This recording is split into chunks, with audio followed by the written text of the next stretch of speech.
Close your eyes and imagine the world as it is, a chaotic, swirling vortex of opinions, deadlines, and sudden shifts in fortune. Now imagine yourself at the center of that storm, not as a victim tossed by the waves, but as the seabed itself. Deep, silent, unmoved. Most people spend their lives trying to calm the ocean. The Stoic does something far more radical. They learn to remain still while the ocean rages. Today, we aren't just reciting words. We are building a sanctuary within the mind. We are becoming the masters of the only thing that truly belongs to us, our reaction. The psychology of the internal fortress. To understand the power of the affirmations we will explore today, we must first confront a difficult truth. Suffering is rarely caused by the events of our lives. Instead, it is birthed in the narrow gap between what happens and how we label it. When we say, "I am the master of my reactions," we are reclaiming a biological and psychological sovereignty that most have abdicated to the external world. Modern psychology calls this the locus of control. When your peace of mind depends on a promotion, a partner's mood, or the stability of the economy, you have placed your soul in a house of cards. Stoicism offers us a foundation of granite. We move from a reactive state, where every insult is a wound and every delay is a tragedy, to a generative state. In this space, we recognize the dichotomy of control. It is the fundamental realization that while we cannot command the wind, we can absolutely command the set of our sails. This isn't about passive resignation. It is about the ultimate form of efficiency.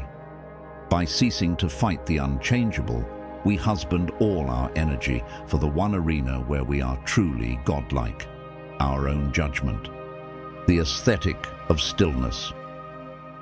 As we move through these 8 core affirmations, I want you to visualize them as architectural elements of an internal temple.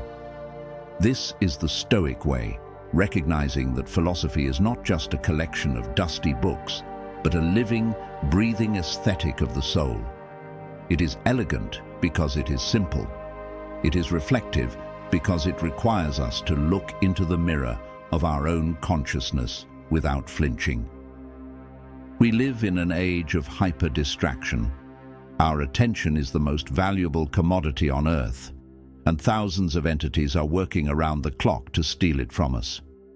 To be stoic in the 21st century is a form of quiet rebellion. It is choosing focus over the dopamine-fueled noise of the crowd. It is finding strength in your own center when the world demands that you be fragmented. Practical exercise. The objective lens. Before we begin the affirmations, let us engage in a foundational Stoic exercise. Fantasia, cataleptic, the apprehensive representation. Think of a situation currently causing you distress. Now strip away all the adjectives. Remove the terrible, the unfair, and the catastrophic. Describe the situation as a scientist would. The person spoke words I did not expect. The bank account balance is lower than it was yesterday. By stripping away the emotional coloring, you create the distance necessary to apply the first affirmation. You begin to see that the event is neutral. It is your mind that provides the color. Preparing the body and mind. For the next hour, we will move through these meditations slowly. Do not rush them. In the Stoic tradition, repetition is the forge. We repeat these truths not because we forget them, but because the world makes it so easy to ignore them. Find a position of dignity. Whether you are sitting or walking, keep your spine straight, a physical representation of your inner rectitude. Breathe not to relax, but to steady your pulse for the work ahead. We are not seeking an escape from reality. We are seeking a more profound engagement with it. We begin with the first pillar of our internal sanctuary, the mastery of reaction. Affirmation 1. I am the master of my reactions. The first pillar is the most vital. In the classical Stoic tradition, this is known as the prohairesis, the faculty of choice. It is the only thing in the entire universe that cannot be taken from you by force, by law, or by fate. When you speak the words, I am the master of my reactions, you are declaring your independence from the tyranny of circumstance. The psychology of the Stoic gap. Between every stimulus and every response, there is a space. For the untrained mind, this space is microscopic. Someone insults you, and you feel the heat of anger instantly. A plan fails, and you are plunged into despair before you've even processed the data. The mastery of reaction is the art of expanding that gap. Imagine it as a grand hallway in your mind. When an external event enters, a harsh word, a setback, a loss, it must travel down this hallway before it reaches your emotional center. In that hallway, you stand as the guard. You examine the event. You ask it, are you something I control, or are you a phantom of the external world? Practical exercise. The 10-second suspension. Next time you feel a surge of emotion, whether it is the prickle of annoyance in traffic or the cold shiver of anxiety regarding a deadline, practice the suspension. Label the physicality. Notice where the emotion sits in your body. Is it a tightening in the chest, a heat in the face? Speak to the impression. Mentally say to the feeling, you are but an impression, and not at all what you seem to be. The 10-second rule. Force yourself to wait 10 seconds before speaking or acting. In those 10 seconds, you transition from being the reacted upon to the reactor. By doing this, you reclaim the throne of your own consciousness. You realize that while you cannot stop the initial spark of an emotion, you are the one who decides whether or not to provide the oxygen that turns it into a fire. Affirmation 2. I do not control the world, but I control my mind. This is the great simplification of life. Most of our psychological exhaustion comes from a futile attempt to police the behavior of others, the flow of the economy, or the whims of fortune. We act as if by worrying enough, we can exert a magical influence over the external. The Stoic laughs at this exhaustion. To say I do not control the world is not an admission of weakness. It is a profound liberation. It is the shedding of 1,000 heavy chains. The inner citadel. The Roman Emperor Marcus Aurelius spoke of the inner citadel. This is the realization that your mind is a fortress. The world can batter the walls, it can besiege the gates, but it cannot enter unless you open the door. When you focus on controlling your mind, your world actually becomes larger. When you stop trying to fix the unfixable out there, you suddenly find you have an immense amount of energy to fix what is in here.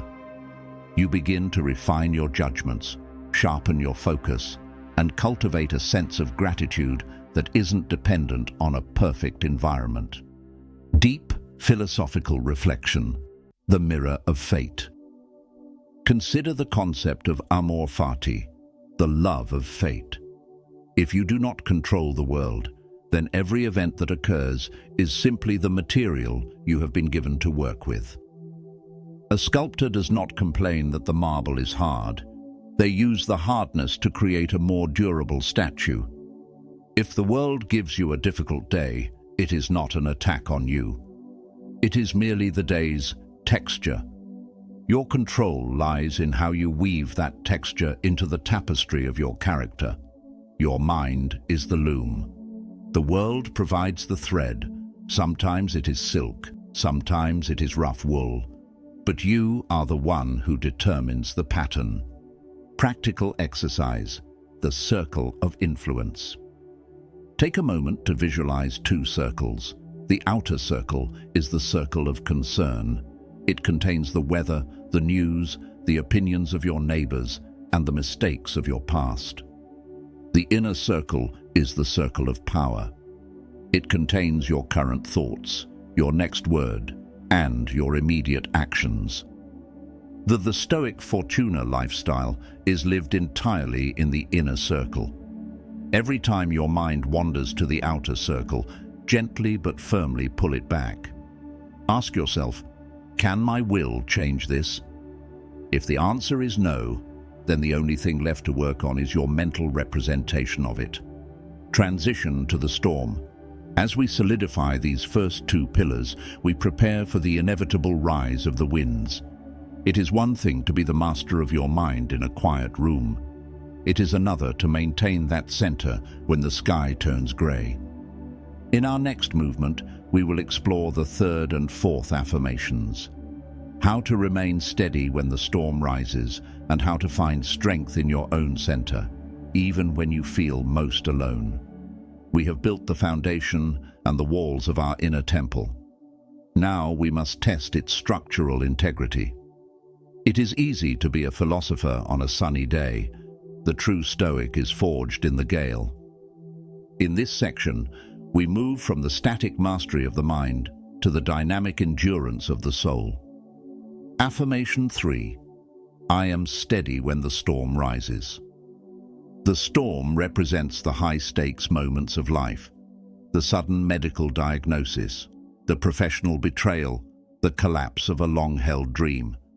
In these moments, the human instinct is to tense up, to panic, or to flee. But the Stoic understands that the storm is not an interruption of life. It is a part of the natural order, the physics of equanimity. In physics, stability is not found in rigidity. A skyscraper that cannot sway in the wind will snap. A bridge that cannot expand in the heat will crumble. To be steady does not mean to be a statue of cold stone. It means to have a flexible strength. When you say, I am steady, you are invoking the Stoic concept of euthymia, the soul's ability to stay on its path without being distracted by the many paths that cross it. You acknowledge the chaos, you feel the wind on your skin, but you do not allow the external turbulence to dictate your internal direction. You are the pilot who trusts the craft they have built. Practical exercise. The view from above, premeditatio malorum. The storm only shocks us when we believe we are entitled to permanent sunshine. To remain steady, we must practice the view from above and the premeditation of evils. The zoom out. Imagine yourself from the clouds. See your city, your continent, the spinning earth. In the vast timeline of the cosmos, your current storm is a momentary weather pattern. This isn't to diminish your pain, but to provide the perspective needed to handle it. The negative rehearsal. Each morning, briefly visualize things going wrong, not to dwell on them, but to rob them of their power.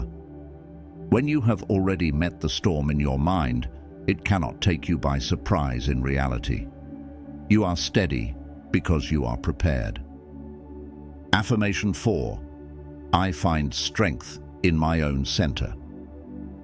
In a world that constantly asks us to look outside, to look at likes, to look at trends, to look at the achievements of others, the most radical act is to look inward.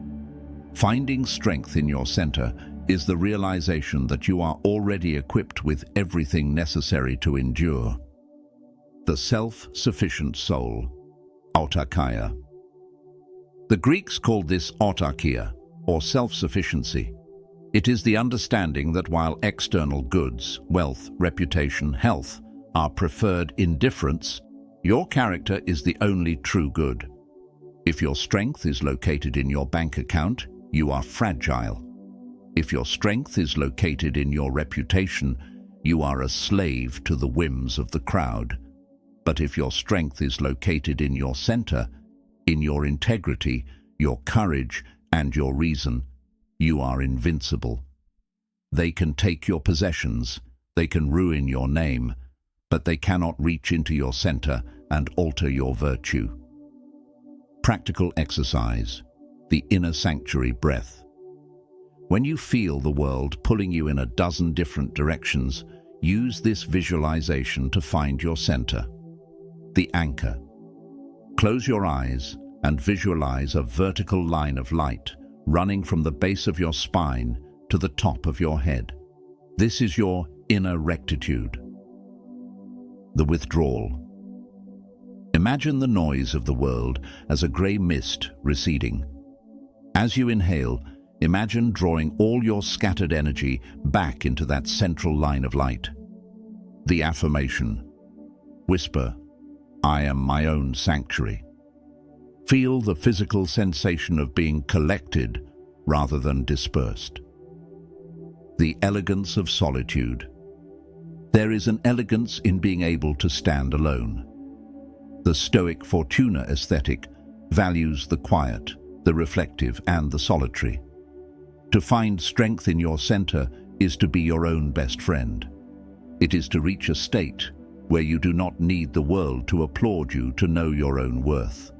You become like a well-cut diamond, small perhaps, but possessing a brilliance that comes from within, not from the light reflected off other surfaces.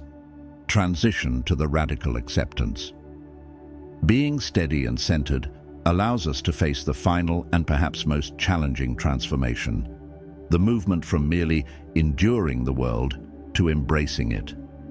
In our next segment, we will explore the final pillars, the radical act of accepting what we cannot change, and the powerful alchemy of transforming obstacles into fuel. We have anchored ourselves in the center of the storm. Now we perform the ultimate Stoic transmutation. We move beyond mere defense and begin to use the very forces that once threatened to break us. In this section, we explore the radical peace of surrender and the fierce power of the obstacle. Affirmation 5. I accept what I cannot change. This is the great filter of the Stoic mind. Acceptance is often misunderstood as weakness or passivity, but in the Stoic Fortuna philosophy, it is an act of supreme intellectual courage. It is the ability to look at a harsh reality, a lost opportunity, a physical limitation, or a painful goodbye, and say, "This is." The war with reality. Much of our modern anxiety stems from an invisible war we wage against the past and the inevitable. We say, "It shouldn't have happened," or "Why is this happening to me?" This shoulding on reality is the primary source of our suffering. When you say, "I accept what I cannot change," you are declaring a ceasefire. You are realizing that fighting the past is like trying to unring a bell. It wastes the energy you desperately need for the present. Acceptance is not liking what happened. It is simply acknowledging its existence so you can move through it. Practical exercise, the isness meditation. When faced with a frustrating situation, break it down into two categories, the facts and the narrative. Strip the narrative. My car broke down is a fact. My car broke down and now my whole day is ruined and I have the worst luck is a narrative. Locate the pivot. Ask yourself, in this exact moment, is there an action I can take to change the fact? If the answer is no, for example, the car is already dead, pivot your focus entirely to your response. The phrase of power. Repeat the Stoic mantra, Fati amor. Not just accepting fate, but loving it as a necessary part of your growth. Affirmation 6. I transform every obstacle into fuel. This is the apex of the Stoic journey. It is inspired by the famous meditation of Marcus Aurelius. The impediment to action advances action. What stands in the way becomes the way. If acceptance is the ceasefire, transformation is the counteroffensive. It is the realization that every problem is actually a masterclass in disguise. A difficult person is an opportunity to practice patience. A failure is an opportunity to practice humility and redesign. A period of darkness is an opportunity to find your own light. The fire of character. Think of your character as a great bonfire. A small candle flame is blown out by a gust of wind, but a massive bonfire consumes the wind. The more wind you give it, the higher it leaps. To transform every obstacle into fuel means that you no longer see challenges as interruptions to your path. Instead, you see them as the path itself. The Fortuna aesthetic teaches us that the most beautiful souls are those that have been charred by fire and polished by the wind. They do not look for the easy road. They look for the road that builds the most muscle. Practical exercise. The alchemist's reframe. Whenever you encounter a blockage, perform an immediate mental flip. Use this 3-step linguistic shift. The problem. I was passed over for the promotion. The reframe. This is an opportunity to audit my skills and build a more undeniable value proposition. The fuel. The rejection has given me the hunger I was starting to lose. By doing this, you become anti-fragile. While the resilient person resists shocks and stays the same, the anti-fragile person actually gets better when things get difficult. You become a person who cannot be defeated, because every attempt to knock you down only provides you with more material to build yourself back up. Transition to the final ascent. We have learned to master our reactions, center our souls, and transform our obstacles. We have moved from the internal sanctuary to the external arena. In our final movement, we will conclude this journey by exploring the ultimate affirmations of purpose and persistence. I am unshakable in my purpose, and I choose to be the hero of my own journey. We will tie these lessons into a final, cohesive philosophy for living with dignity and power. We have navigated the internal landscape, from the quiet sanctuary of the mind to the transformative fire of the obstacle. Now we reach the summit. This is where philosophy becomes legacy. In this final section, we integrate our discipline into a life of active, unshakable purpose. Affirmation 7. I am unshakable in my purpose. A Stoic without a purpose is like a ship with a master, but no destination. You may be steady in the water, but you are drifting. To be unshakable is to have found your telos, your ultimate goal. In the Stoic Fortuna tradition, this goal is not a destination you reach, but a way of being you embody every single second. The North Star of virtue. For the Stoic, purpose is not defined by external accolades, fame, wealth, or power. These are fickle masters. Instead, your purpose is the cultivation of your own character. It is the commitment to act with justice, wisdom, temperance, and courage, regardless of the cost. When your purpose is internal, the world loses its power to distract you. If your goal is to be a person of integrity, then a bribe cannot tempt you. If your goal is to be a person of courage, then a threat cannot move you. You are unshakable because the reward for your purpose is the act of living it. Practical exercise, the eulogy meditation. To find your unshakable center, project your mind forward to the end of your life. The final witness. Imagine those you respect most gathered together. What would you want them to say about your character, not your resume, but who you were in the dark? The daily alignment. Every morning ask, if today were my last, would I be proud of the direction I am heading? 3. The noise filter. When faced with a distracting desire or a fearful hesitation, ask, does this serve my North Star? If not, let it pass like a cloud. Affirmation 8. I choose to be the hero of my own journey. This is the final, bold reclamation of agency. Many people spend their lives playing a supporting role in someone else's drama, or worse, playing the victim in their own. To choose to be the hero is to accept total responsibility for your life. The architect of fortune.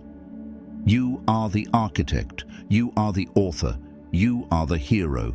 This does not mean you are perfect. It means you are the one who picks up the sword after every fall. The hero is not the one who never fails, but the one who refuses to let the failure be the final chapter. In the second set of affirmations we stored in memory, we find the core of this heroic energy. I do not complain. I solve. I do not retreat. I adapt. This is the language of the hero. It is a shift from, "Why is this happening to me?" to, "What will I do with this?" Practical exercise, the heroic script. Think of a current challenge you are facing. Now, imagine you are watching a film of your life. The inciting incident. View the problem not as a tragedy, but as the inciting incident that forces the protagonist to grow. The training montage. View your daily discipline, your reading, your exercise, your focus, as the preparation for the climax. The decision. What action would the most courageous, most wise version of yourself take right now? Do that. Conclusion. The sanctuary and the sword. As we conclude this deep dive into the Stoic soul, remember that these affirmations are not magic spells. They are tools. A tool only works if you pick it up and use it. We have built a philosophy that is both a sanctuary and a sword. The sanctuary is your internal peace, the master of reactions, the center of the storm, the acceptance of fate. The sword is your action, the transformation of obstacles, the pursuit of purpose, the heroic choice to persist when others surrender. The final charge. The Stoic life is not one of ease. It is one of dignity. It is the realization that you are enough, exactly as you are, provided you are striving to be better. As you leave this meditation and return to the real world, do not leave your philosophy behind. Take the stillness with you. Take the fire with you. When the world demands your anger, give it your patience. When it demands your distraction, give it your focus. When it demands your surrender, give it your unshakable purpose. You are the master of your reactions. You are the architect of your fortune. Go forth and be the hero of your own journey.